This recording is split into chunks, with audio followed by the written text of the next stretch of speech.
ফিলিস্তিনের স্বাধীনতাকামী সংগঠন হামাস বলেছে তারা গাজায় স্থায়ী যুদ্ধবিরতি চায়। যুদ্ধবিরতির জন্য গাজা থেকে সব ইসরায়েলি সেনা প্রত্যাহারের দাবি করেছে সংগঠনটি।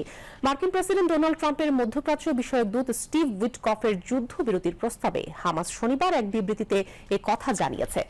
হামাসের প্রস্তাব অনুযায়ী তারা 10 জীবিত জিম্মি ও 18 জনের মরদেহ ইসরায়েলের কাছে হস্তান্তর করতে রাজি। বিনিময়ে ইসরায়েলকে ফিলিস্তিনি বন্দীদের মুক্তি দিতে হবে।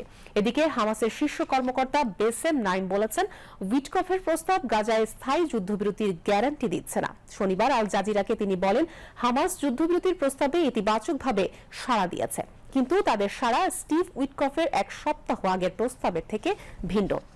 এদিকে গাজায় মানবিক সহায়তার খাদ্য গ্রহণ করতে হাজারো মানুষ ভিড় জমাচ্ছেন ত্রাণের ট্রাকগুলোর পাশে।